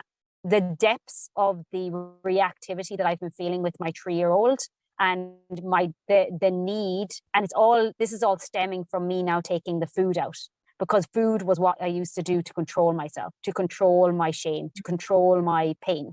And so without that buffer, it's really now left me in this vulnerable state where I'm trying to control. Like you said, I never have arguments with my husband about cleaning. It's not a thing we fight over. And I remember just literally wanting to decapitate him last week, because he had took out the butter again and he had left it on the counter. I was this thing actually, but the only reason I was able to pull myself away from the edge, I was going in tackling him. He was getting it. I was going to literally just, write him a new one. And I was like, Alwynn, this is very uncharacteristic for you. Maybe we need to take a walk and see what's going on. But it's only because it was such an uncharacteristic response for me that I recognized, holy shit, I'm in absolute micromanage control mode of everything outside of myself, because I feel so out of control within me without the buffer of food, without the addiction. And so I recognize that in these times when we are in an unstable space, again, same thing happens when you have a new child. It's like really having to nearly ignore all of the things you usually would be like, no, but we have a boundary. You brush your teeth at this time, you go to bed, you whatever. It's like, you know what? I'm in this space where a part of me, or all parts of me are having lots of experiences, and it's safer for me to focus solely on my own self, and I can deal with the house or X, Y, or Z in a few days. We can't say forever or in a month, because that feels too massive for us. The house could burn down within a month. But just even giving ourselves a few days to be like, you know what, this part of me needs more attention than my need to control the kids' behaviors or make sure that they're outstanding human beings, at 3 years of age. Yeah, I think that's a fantastic, if that helps you, it's almost like switching that switch. No, I'm going to focus on me. I'm going to be a patient mum. I'm going to be an open mum. I mean, you could say, if we're going to be nitpicky, that's quite black and white. You could say, oh, you've switched. It's a bit like being on a diet or not on a diet. You flick that switch to go, right, now he's allowed to do whatever he wants because I'm focusing on the part of me that needs attention. If that's helping you to hear her better, amazing. And it sounds like it is.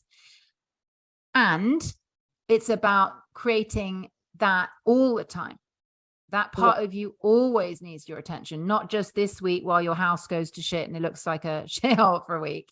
We don't have to go to those extremes. But yeah, in order to remember what it's like to tap into her and to remember what it's like to put her needs first, if that helps, wonderful. And then once you've got that kind of muscle memory there from practicing it and really connecting to her, feeling her there, then let's not flick the switch back.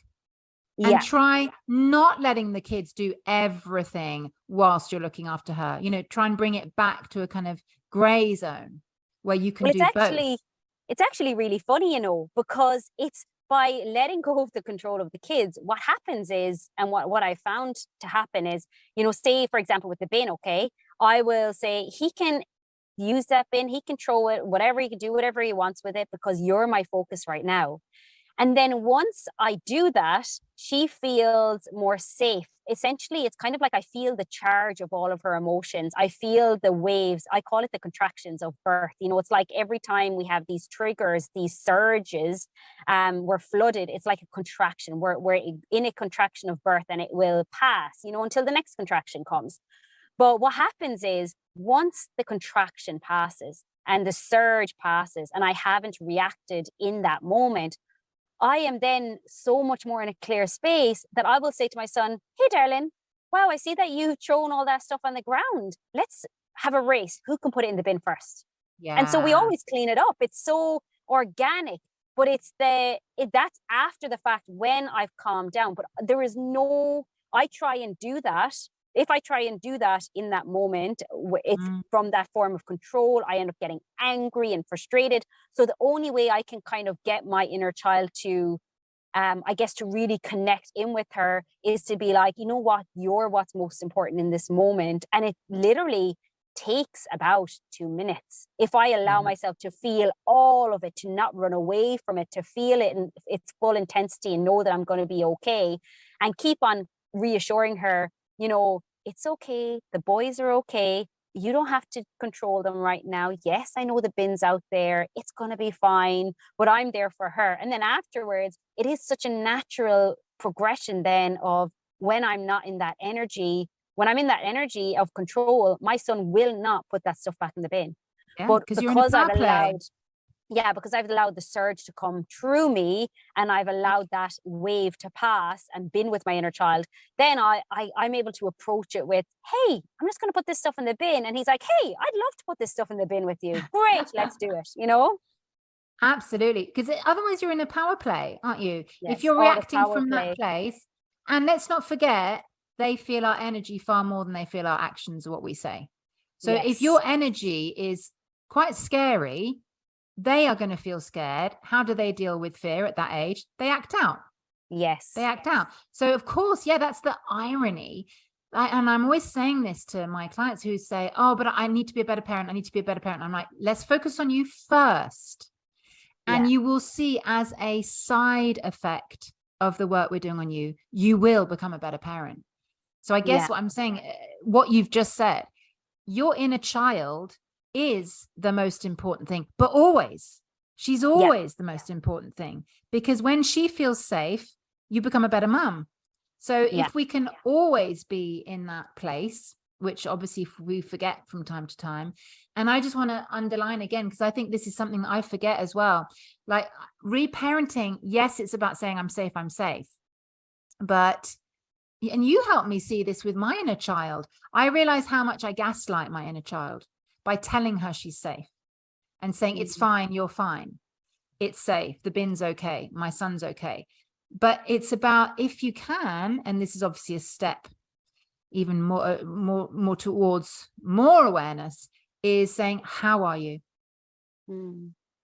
Because if we're just telling her she's safe, yes, I totally agree not with you. feel safe.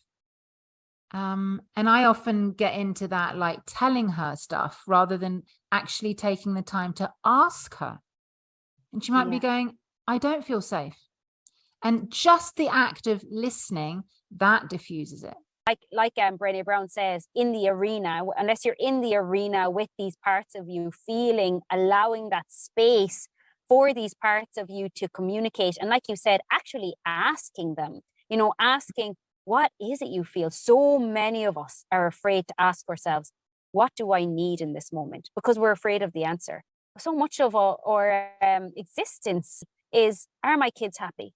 Is my husband happy? Are these people around me happy? But how about me? Am I happy? Is this enough for me? And we're so terrified of asking that, because the truth is the answer might be no. One thing I really want to commend you on, because I'm in so much agreement with it. And I think that unfortunately it isn't as well known as what it should be, but we do come first before our children. Our inner child has to come first, because like you said, I had such a traumatic time with my children. I tried to fix them for so long. I really thought that if I could fix them, then everything would be okay.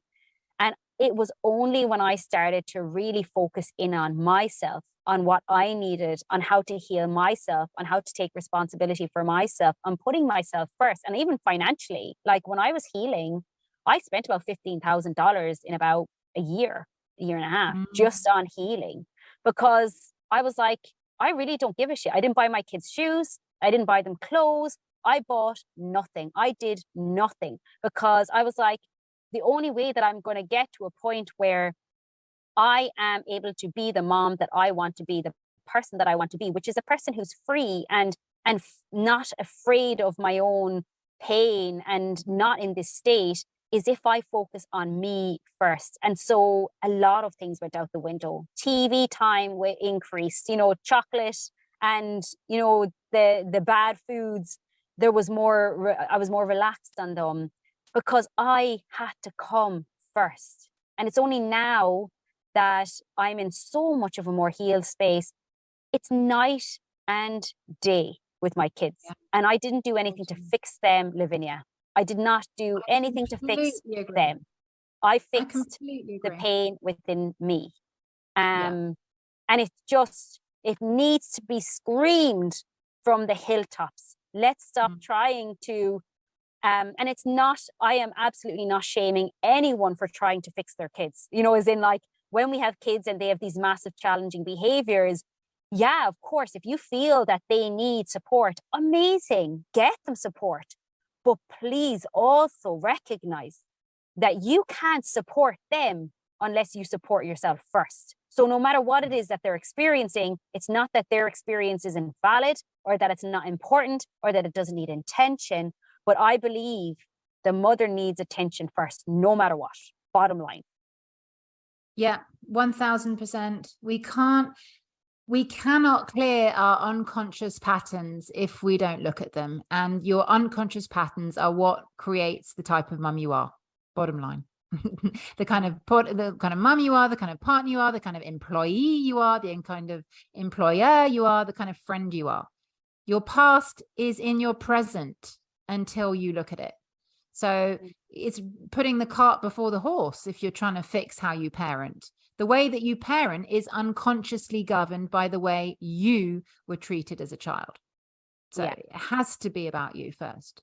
So I think that so many people are afraid of, or I guess resistant to looking at the possibility of them having any type of trauma response because they feel like they're vilifying their parents, or they're going against and they're being ungrateful to their parents or whatever. But really, in actual fact, all of us, every single person in this world has something to heal. You know, it doesn't have to be a massive, you know, abuse or anything. These emotional, you know, not being heard, not being seen to the full potential, or whatever that looks like, can create such a big effect as well on us as like having parents, emotionally children. immature parents for whatever reason. That's not blaming them. They Yeah. probably did their best. They probably did do their best. But that truth can sit alongside another truth, which is that best wasn't enough for me. Yeah. Like Gabor Mate says, it's not just the bad things that happen to you, it's the lack of the good things. And which is unfortunately, so true. Yeah, many of our parents weren't able to provide the good things because they didn't have the emotional maturity, they didn't have the time, they didn't have the resources, whatever. That's not providing an excuse. That's the truth. For me, healing is a journey. Throughout that journey, you've got a basket. In that basket are a number of balls. Every ball represents one emotion. So there will always be a part of you that is the daughter. You are biologically wired to love your parents, even if they, you know, the worst things you could possibly imagine, you will still love them. It's not possible not to love your parents. You're biologically wired to love your parents because that's how you survive. So there will always be a ball in there that loves them. There will always be a ball in there that is deeply angry with them for not having reached out for support and tried to heal themselves in the way that we are doing now. We're doing that. We're doing that work that they didn't. There will always be a part of them that is frustrated with them not seeing you, and on and on and on. There will always be a part that's compassionate towards their trauma, their story, because in the end, a deep part of us knows that they were reacting in a way that was governed by their unconscious patterns. Where did they get their unconscious patterns? From their childhood. So there's always that compassion.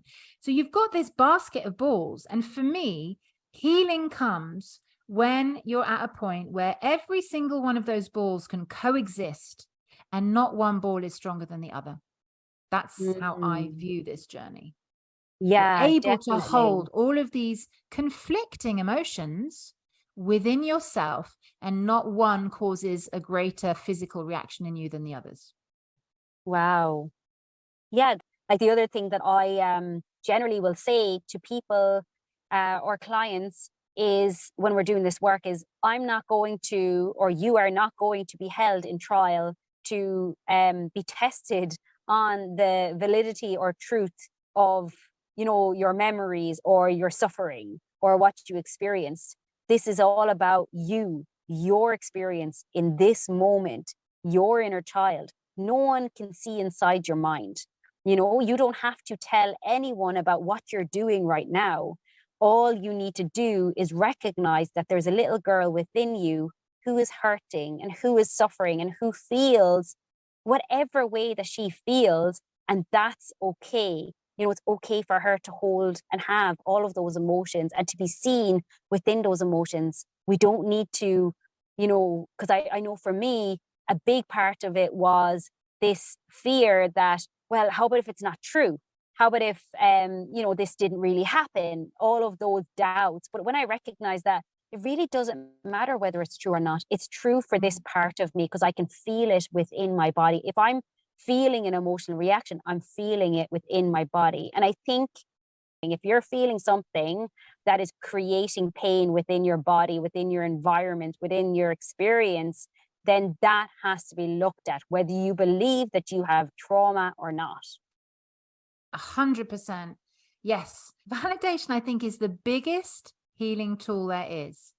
Validation, because it's what we didn't get when we were children, and it's what we can give to ourselves now. And that is healing. And when you were talking about the work you do with people on their relationships and what do they need, and people being scared of asking themselves what they need, to go back to the inner child, luckily most of the time, just the fact of asking your inner child what she needs, because she's a child, remember, she's not an adult in a relationship with needs, she's a child. Usually just the fact of asking your inner child what does she need is enough. It's like, oh, you care that I have needs. Yeah, I'm asking you. Oh, Yes. that's all she needed, to be asked, how are you? Remembering that you hurting isn't disloyal. You can hurt, and that can be from your childhood, and that is not being disloyal. And that's, I find, often the biggest piece in terms of resistance to doing this work, is feeling like that's not kind or nice for our parents. Yes. That You permission. can explore your wound, and that doesn't mean that you're blaming anyone else. Yeah. It's again, it's seeing these two truths alongside each other. But like everything, this is a path. None of this happens straight away. It's a path, and it's being patient with yourself, patient with that inner child who is trying to catch up. And we're not going to, often we drag her with us, you know, and it's not about dragging her. It's about going at her pace. Like, is there anything that you would recommend? Because there's a lot of people in my group that don't have the financial means to, you know, have the support, like, you know, well, I guess any support really, some of them, but they want to know how they can start helping themselves. Yeah, definitely. You can definitely start this work by yourself. This isn't work that you need to do with a coach. However, I also say, when you get into the deepest wounds and triggers, and I say to women, you can't do this work by yourself, because I'm trying to help them to see that it's not their fault that they're failing. That's really important. There are deep aspects of this that you can't do by yourself, that I need help. You did an amazing session with me on my inner child. It was incredible, because I couldn't have done that by myself, because I can't hold space for the parts of myself that are terrified of going somewhere. I need someone to hold space for me. That's kind of obvious. So there are parts of this that you need help with, 100%. So don't beat yourself up if you're finding you're not moving forwards, or there's a bit you're stuck on. It's not your fault. You need support. So that's important, that you need support when you're getting stuck. And that doesn't mean that there's not loads that you can do by yourself, and absolutely start this process. So I would say, I often say, triggers are pointers to what is unprocessed in your past. So for anyone that's like, oh no, my childhood was fine. Great, your childhood was fine. I'm not going to tell anyone that they're wrong. So your childhood was fine. Fantastic.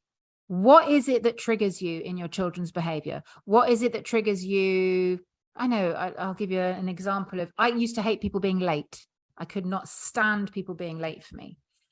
I also would get very annoyed when I felt people were disrespecting me. So this would often be on like a call to a call center, and I felt I wasn't being treated in the way that I felt I deserved to be treated as a client of this company. So these were triggers. So I've given different examples. It's not always about our children. It could be your partner being messier than you, and that really triggering you. So triggers, just to go back a step, are when you have a disproportionate reaction to something. And then people often go, oh, but how do I know it's disproportionate? You do know. If you ask yourself, was that the right way to react? Not right or wrong, but was that an appropriate way to react to what just happened? You will know if you're really honest with yourself. And that's something you can start with straight away. Self-honesty, radical self-honesty, not hiding anything from yourself, and being radically curious about the way that you are, who you are, the way that you react. So if you can say to yourself, did I overact in that moment? Yeah, I did, because let's face it, it wasn't a big deal. I'll give you another example from my life. I used to massively overreact. I'd go into a trauma response if my kids got nits. I couldn't bear it. It was like I was being personally attacked by the universe by nits, by one of my children getting nits. And then I'd get angry with whichever child gave my child nits. It felt like a personal attack because I was holding on to life by a thread. It was like one thing to destabilize this raft that I was on in this stormy sea was just a personal attack. So anything that you realize, yeah, I'm having a disproportionate reaction. And again, another way of knowing is the reaction physical? Is it a visceral, physical reaction? And again, you will know there are things that are annoying. Kids are annoying. People are annoying. And you can feel annoyed. But there's a big difference between feeling annoyed, even very annoyed, and a trigger. Reactive. A trigger, you Yes. feel it in your body. So that's the first thing to start noticing. When am I having a disproportionate reaction to things, whatever that thing is, however illogical, however small? Then saying to yourself, right, what is this feeling that is coming up for me? Is it disproportionate shame? Is it disproportionate anger? Is it disproportionate grief? That's just 3 examples. Obviously, there are a whole host of other emotions, but just starting with the basic, what emotion is coming up for me as a result of this trigger? And then compassionately inquiring with yourself, when did I feel this way as a child? Is there anything in my childhood or in my teenage years, adolescence, even in my early adulthood, early 20s, where I felt a similar way? What could my trigger be telling me? That's where I would start off. Simply that. Starting to question with compassion and with love why you're reacting in a certain way. What could be going on? What might your body be needing? What might you be needing? What might this be saying about you? And starting off very gently to inquire how your past may be affecting your present. Oh, I'm feeling this way because, so let's go back to the an example. So the knits. So knits, me recognizing, okay, that was a disproportionate reaction. Why might I be feeling this way? Because I feel out of control, because I can barely cope with my life as it is. I don't want to have to deal with something that I don't know that I can control, because knits are out of my control. Yeah, I can put shampoo in, I can comb them out, and it's disgusting. I mean, that's a trigger of mine. I think they're disgusting. But since I've healed that trigger, I don't have that anymore. They don't do anything to me. So this is just showing you how you can move through it. So the way I work is through the inner child and the inner parent. So I would imagine an inner parent, you can do it in your head, someone else saying to you, yeah, that feels really scary. I'm not surprised you feel scared right now. Knits are disgusting. Feeling out of control is horrible. We can't control whichever child gave this to our child. So it might even come back. This all feels really scary and horrible. I can see you're really struggling. So giving yourself permission to be struggling without labeling yourself as pathetic, which is what I was doing. I'm like, oh my God, I'm pathetic. Why can't I handle knits? It's nothing. It's ridiculous. You're being ridiculous. If you can do that, that's going to change your life. And you can do that all by yourself. And if you need support, then by all means, reach out and get support with going further on that journey. But you can do that by yourself. Everyone can do that. You know, I remember when I started thinking, I need to know everything. I don't know enough. I need to figure it all out. And, you know, what I recognized at this point in my healing journey is less is more in many cases. And just working with the simplistic approaches, like you don't need to know all of the answers to start your healing journey. You can take just exactly what you said there. The triggers, becoming aware and valid. You can just take that and you can propel yourself forward in your healing journey just by that. This will be life change. You don't need to have all of the rest of the answers. And so just that intention, I believe, is so powerful. The intention, I don't like where I am now. I'm aware, I'm creating the awareness of that. I do not like where I am now. I don't like that I feel this amount of pain, anxiety. I don't like the way I don't have the relationships with my kids or whatever that may be. And I want to be, you know, in a space where I'm happier or whatever. Even just that much of an intention can be a massive step. But if people want to get in touch with you, what's the best way to get in touch with you? And let us know about your Instagram and Facebook or whatever it is that you have running. And I'll put it in the show notes so that everyone can get to you if they need the links. Yeah. So yeah, just to say thank you. And I completely agree with what you said. Yes. If you need support with this, there's so many free resources.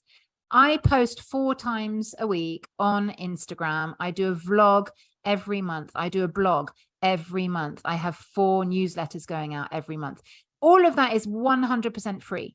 And all of it contains real life examples of triggers that I am working through, or triggers that my clients are working through, or resistance that has come up. So this is all free. So don't feel that you can't move forward beyond a certain point without support. You absolutely can. There's lots of free support out there. And I'm sure Alwynn has got she's got her amazing group. You've got peer-to-peer support there as well. So free resources. Yeah. Instagram, Lavinia Brown Coaching. Lots of free material there. I have a free workbook that you can download, which again teaches you the basics of how to manage your triggers. I actually write it all down, of the stuff that I've talked about, how to work out what it is that is unprocessed from your past. So that again is free. So there's lots of free resources you can access. I have an e-course, which is $30 a month. You can even spread that out over longer. It's yours for life. So very, very affordable. All sorts of ways that you can reach out and get support that you need. So I'm on Instagram. That's the best way. I'm also on Facebook at Lavinia Brown Coaching, same thing. And obviously I've got my website, laviniabrown.com. So lots of vlogs and blogs on there. And yeah, I'm about to launch a group coaching course, which I'm very, very excited about, because, but also, you know, I do want to say, my one-to-one program is the highest financial investment. And I recognize it's a significant investment because you're getting 24/7 access to me. However, I have payment plans. I have compassionate pricing. So I hate the fact that someone might not do this work because they can't afford it. I can't bear that thought. So there's always a way to get the support that you need.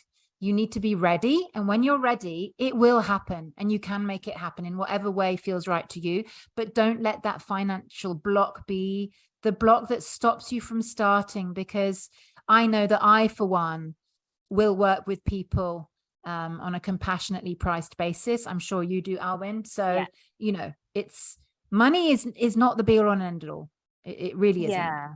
And the thing is, you know, like, I know it's really an interesting concept. Sometimes you just can't afford it. And that is completely, you know, that's completely fair. You know, you can't afford it. You can't afford it. There's no point in putting yourself into that financial debt, which is why I'm so delighted that you do groups for the people who really, really can't afford it. But on the financial side, in many cases, you know, there's we really can't afford it. And then there's I don't believe I'm deserving of spending this much money on myself. 100%. And if you don't mind me reminding you, that came up for you. Yeah, and exactly. It wasn't about the money. It wasn't about the money. When we delved into it, and it happened for you twice, I remember it very vividly. It was about your inner child. And I remember you so clearly saying, when we'd worked through it, because I wasn't going to let you go, because that's what I'm like. I'm like, no, you can't not carry on. We have to do this. So I was gonna move mountains for you to do this. But in the end, thankfully, you recognize, and I remember you saying, my inner child is terrified of being seen, and you're starting to see her, and it feels fucking scary. So then it's like, I can't afford it anymore, which is what people do. People do that. Money is such an easy excuse to come up with. And like you said, sometimes you can't. It's not feasible. I always invest in coaching. For me, I am a better coach if I'm being coached. And I'm seeing someone right now who is a huge amount of money, huge. And I've put it on my credit card, because I know that she will propel me forwards, and she already is, to that next level. Not everyone's like that. I believe that coaching is worth investing in more than putting in a new kitchen, buying a new car. Do this. So you are actually, by saying, I want to improve myself, you're putting your hand up for the entire family, and you're saying, I want better for us. I want better for my kids. I want better for me. I want better for our relationship. So this isn't you wasting money or spending money on yourself. This is you investing in the future of your entire family. So I feel that's a really important point to make, that this isn't selfish. This is selfless. But I remember saying to my husband, I was like, I really don't give a shit how much I have to spend on my healing, because it's either have a wife next year who's alive, or have a dead wife and all the money that's in your bank, because I am not going to survive unless I get help. And whatever that costs, it's going to have to, I'm going to have to spend it. It was worth the investment. And I have no doubt about that. It was most definitely worth the investment, because having someone in your corner, having someone there I feel like you're nearly like a safety blanket. You're like that, I'm free falling out of a plane into my trauma. But it was always this sense that it's okay, Lavinia will catch me because she's there, And that's the difference between having support and not having support. It's like having that person to catch you so that you don't go splat into the floor, and that feeling that you don't have anyone to catch you, unless you have a great belief and faith that there's some greater power. But when you're in the depths of darkness, in many cases, sometimes we find it really hard to tap into that belief that there's someone there holding us. And so having that physical support is profound. And when you get into the group, I want to get a little bit more information on the group. Let's discuss, when does it start and how long is it? What is it all about? What's the frequency? What's it going to look like? Cool. It's starting on the 27th of February. It's going to be a weekly 2-hour meeting. And I sound like a little kid, actually. I am so excited about it, because it's including a whole bunch of new material that I never have included in group coaching before. So it's only focusing on very deep transformational stuff that I normally only do on one-to-one. And we're looking at, in particular, helping you to overcome, integrate, process what I call the mother imprint and the father imprint. That's the main bulk of the work. So we want to understand, help you to explore how your mother has affected the way you see yourself, the way you parent, the way you are able to relate romantically at work with friends. How has the way that your mother saw the world and people in it influenced your beliefs and fears? And then we do the same for the father. So it's really deep, really, really deep. And for me, this has always been the foundation of all the work that I do. When I do one-to-one work, we don't finish until we've done the mother imprint and the father imprint. It literally is the key to understanding how your parents have affected you as your brain was developing, because they were our key influences. We didn't really have any other influences. Very often you don't realize that your childhood was any different to anyone else's until you're about 18, 19, early 20s. So to unpack this very seminal influence on you, your beliefs, your fears, your approach to life is so important, and so much trauma is often in there. So that's the bulk of the group coaching program. We meet every week. There's going to be lots of, the other thing that's exciting me is I used to do, before I did one-to-one coaching, I held women's circles. And I actually really miss that amazing kind of ritualistic ceremony, women being together, that more, not spiritual, but very special kind of magical element that you get in a group setting when everyone's learning at the same time, everyone's sharing, everyone's understanding. Oh my God, I thought I was broken. I thought I was the only one that felt this way, but no, it seems that everyone else in this group is the same, and this incredible sense of belonging and validation that you get. So we're doing lots of kind of magical sounds woo-woo, but a lot of deep body work and feeling group work. So anyway, it's very different to the one-to-one work, which is much more kind of practical and logical, and I'm super excited about it. And so will it be at the same time each week, 8 a.m. Pacific time? Yes. Same time, 2 hours for 10 weeks. And there'll be groups, each time it will be the group together for that call. Okay, absolutely. amazing. If you can't make it, don't worry, you get sent the recording. So absolutely not a problem. If you can't make it in person, you'll get sent the recording. But every week we will be going through a different aspect. Like I said, the mother-father imprint is a really big part of the course. Another huge part is resistance, fear. So that's how we get ready to do this work. And in a way, this is the most important part of this work. Your particular resistance. Is it cultural resistance, religious resistance, social resistance, family resistance? And actually, I'm going to be doing a workshop on this, which focuses heavily on resistance at the end of January, which is completely free.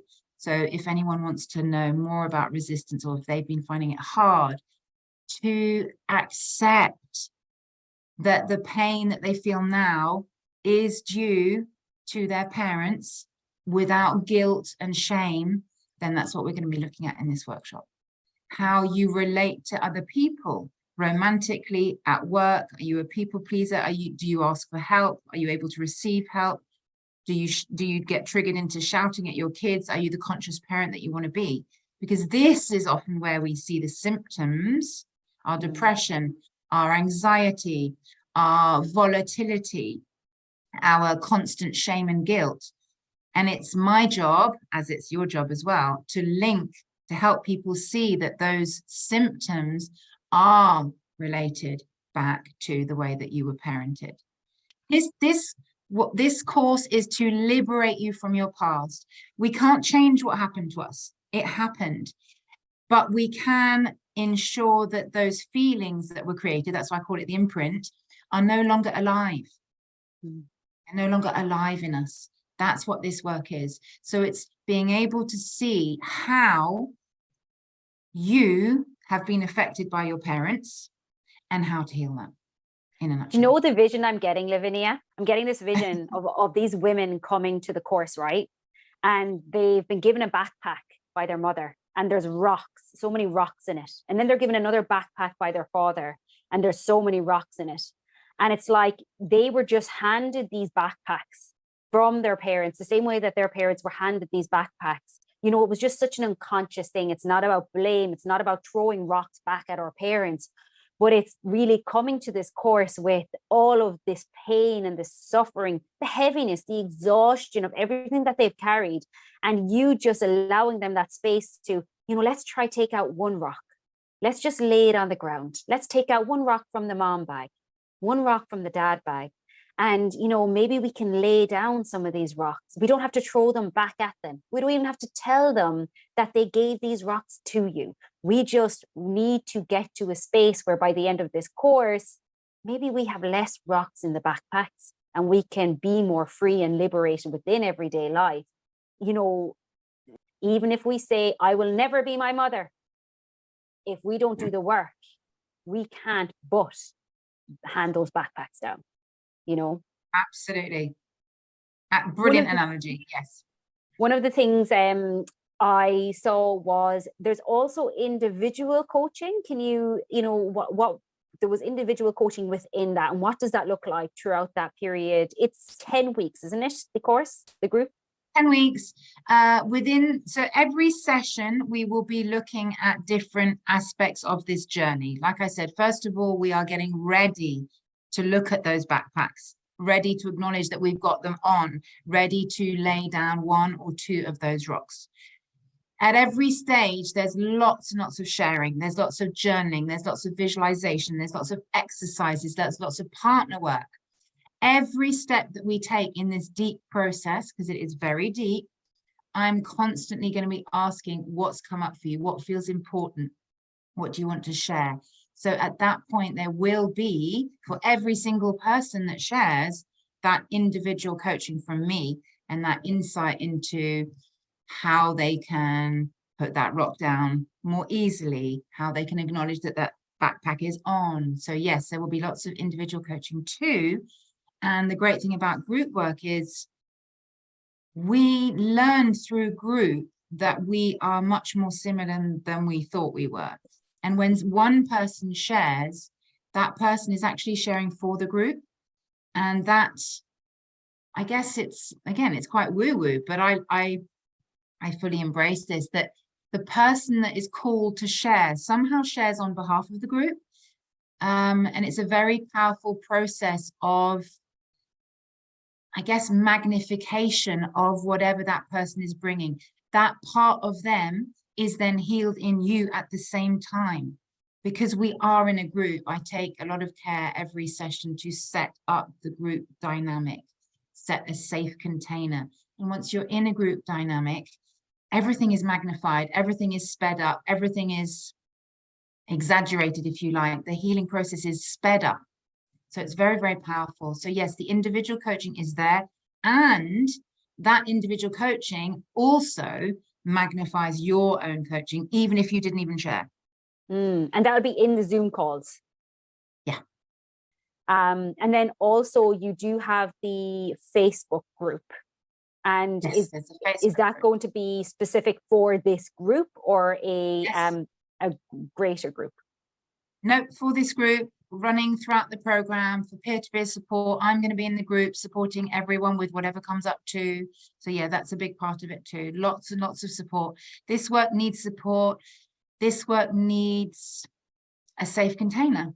And that's what everyone tells me I'm good at doing. So I'm very, very strong on safety. Your inner child is the one that is doing this work. It's not your adult, it's not your mind, it's your body and your inner child. So in order to do that, in order to facilitate that, we have to create a container where your inner child feels safe enough and brave enough and supported enough to do this work. So the Facebook group is part of that, absolutely. Perfect. So, we'll link to the group in the show notes. Funnily enough, I always find that, when there's these kind of courses or anything like this, if I'm like on the fence, I'm like, oh, I don't know, do I have time? I don't know if I can do it, or I don't know if I can financially commit. My kids will absolutely drive me nuts. I will have a rage fit. And then I'll be like, I'm signing up for that course in the morning. I'm going to show up, because it's like, if you're not going to jump and do it yourself and take the responsibility to, create the life that you want, we're just going to give you a little nudge towards that direction. Okay, so that is amazing. Thank you so much, Lavinia, for giving us all of that information. Thank you, Alwynn. Amazing. You're amazing.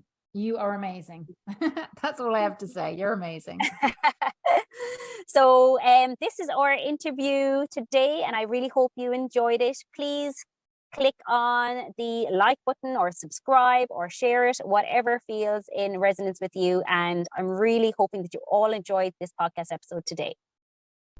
Thanks so much for tuning in today, guys. All the links to the information we discussed in this episode will be in the show notes, including timestamps where we change topics, so if you want to come back later and just listen to one section, you can. If you haven't done so already, please join our Facebook group, Let Me Be Free, The Wounded Inner Child, and post either anonymously or not what's going on for you in your world. We'd also be delighted if you would share this podcast or the Facebook group with one person who you think would benefit from the information. Be along, Mahaguf. Have a beautiful day.